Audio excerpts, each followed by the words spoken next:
Buenos días, mi nombre es Elizabeth Albert y a continuación voy a exponer mi trabajo sobre la denominación de origen de la chufa de Valencia.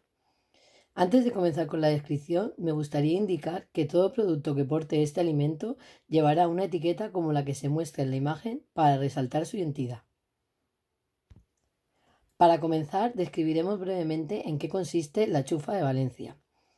Este alimento es un tubérculo de la variedad de población de chufa Cyperus esculentus.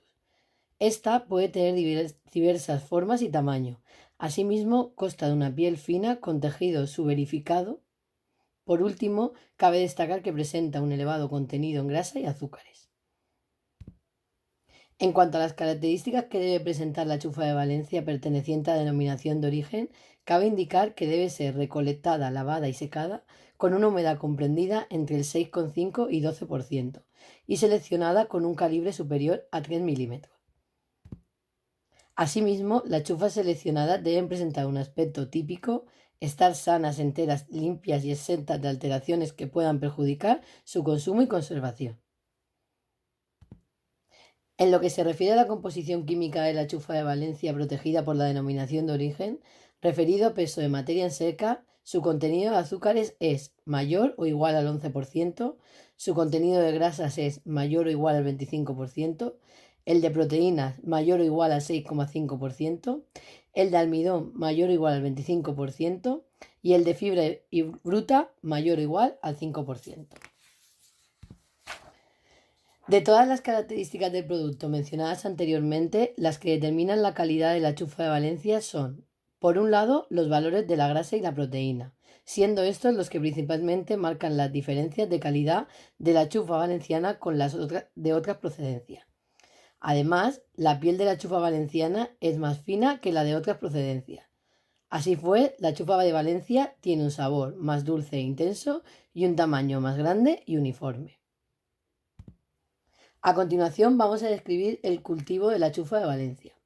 Comenzaremos señalando que el sistema de cultivo de esta es en rotación con otros productos de la huerta mediterránea, como por ejemplo patata, cebolla, lechuga, entre otros.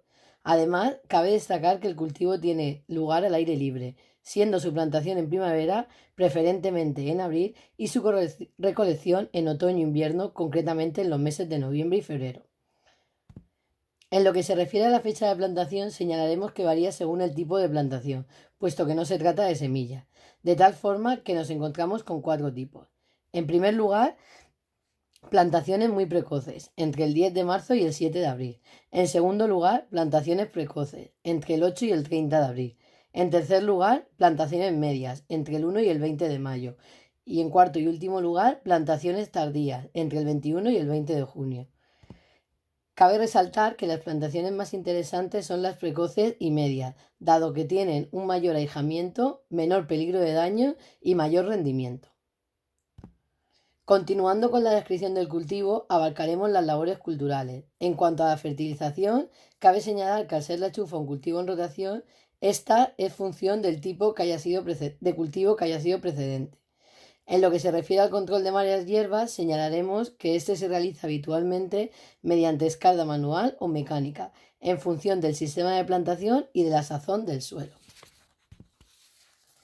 Para terminar con la descripción del cultivo, cabe mencionar que la recolección en su conjunto presenta una serie de fases o etapas. La fase 1, supresión de la vegetación, se basa en la eliminación de la parte aérea del cultivo. A continuación, tenemos la fase 2, separación del tubérculo de la planta. Cabe indicar que esta labor se realiza mediante cosechadoras especiales. El mecanismo consta de una hoja de corte que corta la tierra a unos 2 centímetros por debajo del nivel de la regadora, que forman los dos caballones contiguos del cultivo. Posteriormente, una fresadora desmenuza la tierra y separa los tubérculos de la mata. Seguidamente, la fase 3, elevación de tierra y tubérculos para su tamizado. Aquí, mediante una cinta transportadora, el conjunto tierra-chufa sube al tambor de cribado que elimina la tierra y retiene las chufas.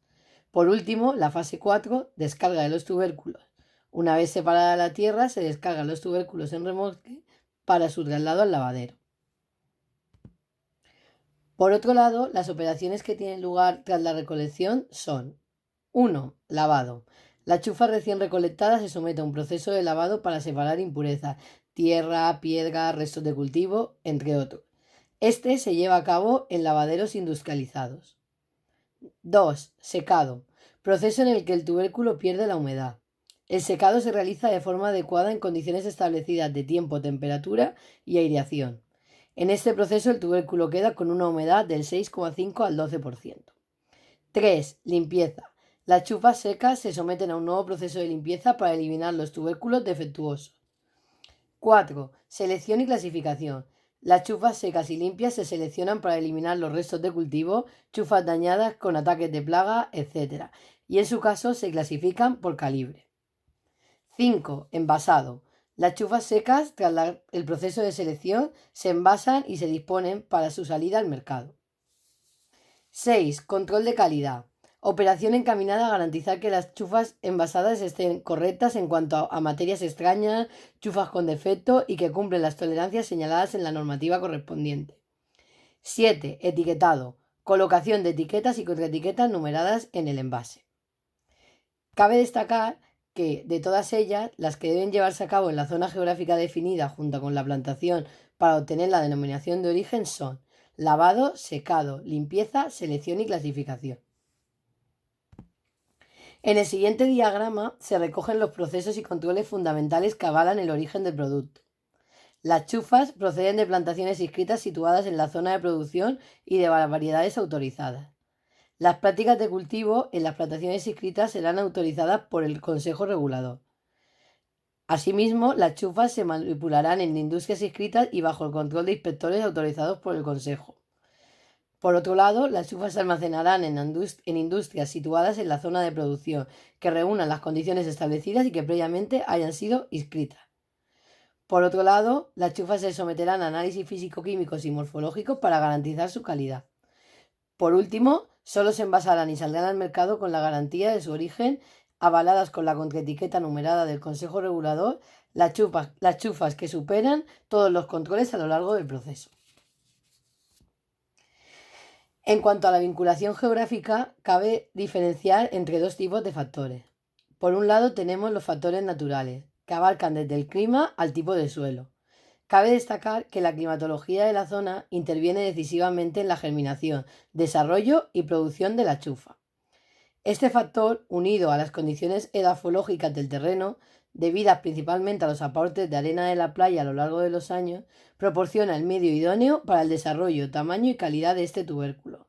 Sabor más dulce e intenso, piel más fina y tamaño más grande y uniforme. Esto es así porque el cultivo de este producto requiere temperaturas medias elevadas, de 13 a 25 grados centígrados, y ausencia de heladas en los meses de cultivo para el brote y desarrollo del tubérculo. Asimismo, la elevada humedad relativa favorece el cultivo, dada la baja pluviometría de esta comarca. Por otro lado, tenemos el factor humano, que también determina la calidad del producto. El cultivo de la chufa es tradicional de esta zona geográfica y tiene una gran importancia socioeconómica, puesto que supone el medio de vida principal de más de 500 agricultores que poseen amplios conocimientos técnicos del manejo del cultivo, siendo determinante su buen hacer en materia de preparación del terreno, plantación, manejo del cultivo, recolección y secado para la obtención de un producto final de máxima calidad. En lo que se refiere a la zona de producción de las chufas de Valencia, cabe destacar que están situadas en la zona de la Huerta de Valencia, con una extensión de unas 400 hectáreas. Como podemos ver en la diapositiva, esta zona comprende los diferentes términos municipales que se recogen en la diapositiva. Cabe destacar que todos están situados en la provincia de Valencia, concretamente en la comarca Horta-Nor, la mayoría de ellos. A la hora de hablar de su facilidad de obtención y de su precio de mercado, cabe destacar que existen varias categorías de esta, o bien según su calibre o bien según su tipo de cultivo, si este es biológico o no, u otras características. Por tanto, nos encontramos con diferentes precios según esté clasificada, pero en general cabe de señalar que la obtención de ese producto es relativamente sencilla. Asimismo, cabe destacar que la chufa fue introducida en España por los árabes en el siglo VIII, como producto de sabor delicado y como base de la bebida refrescante obtenida de su maceración, conocida como horchata. Para finalizar, indicaremos que las conclusiones de este trabajo son: la chufa de Valencia presenta unas características organolépticas mejores frente a otras variedades. El aporte nutritivo de esta es más equilibrado en las chufas de Valencia. Dentro de la denominación de origen existen diferentes categorías. Y por último, la chufa de Valencia es utilizada en su mayoría para la obtención de la bebida refrescante denominada horchata. Muchas gracias por vuestra atención. Se despide Elizabeth Alves.